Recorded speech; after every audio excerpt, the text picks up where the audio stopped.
Also talking lots of politics, including Donald Trump, who would certainly make an unusual president. But if elected, you know, he wouldn't be the only standout at the White House. His wife, Melania, she would be a first lady in a category all of her own. She's stylish. She's beautiful. She's a model. She's on QVC. She wore a strapless dress when he announced his candidacy.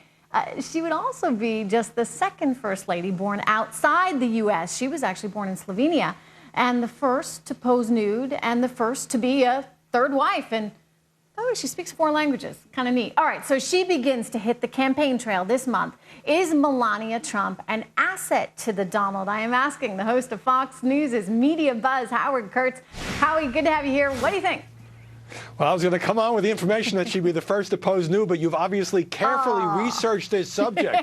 I saw Melania on stage right after the Cleveland debate. She's hard to miss at 5'11". She is indeed glamorous, but, you know, she speaks with a heavy accent, and she, unlike, you know, all the other political spouses who are used to giving speeches and looking pleasant and standing by their man, or in the case of Bill Clinton, their woman, you know, she's not used to this political game, so I think she probably would be an asset, but there's also a big question mark there whether she would enjoy the rough and tumble of politics. Well, do you think he put her out there on the campaign trail in that way? I mean, does she have to, or could she just sort of stay by him in the background?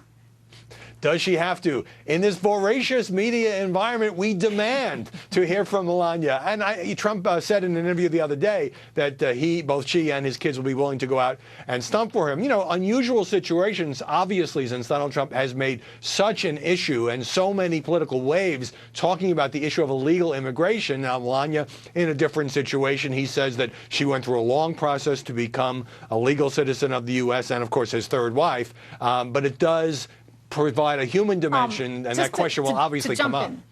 You mentioned the process of becoming an American or a naturalized citizen. Was that all through her marriage to him? I can't definitively answer that, but I do think that, you know, Trump, who could afford a lot of rich lawyers, certainly was careful to check every box. Now, had she not married him, would she have been able to become a naturalized U.S. citizen? I guess alternatively, she would have to have had a job here, but I have not researched that. You wonder how it's interesting, because I believe Ronald Reagan was the only president to have held office that had been divorced. This is a guy who's been divorced twice before. In fact, I believe he met Melania when he was still with Marla Maples.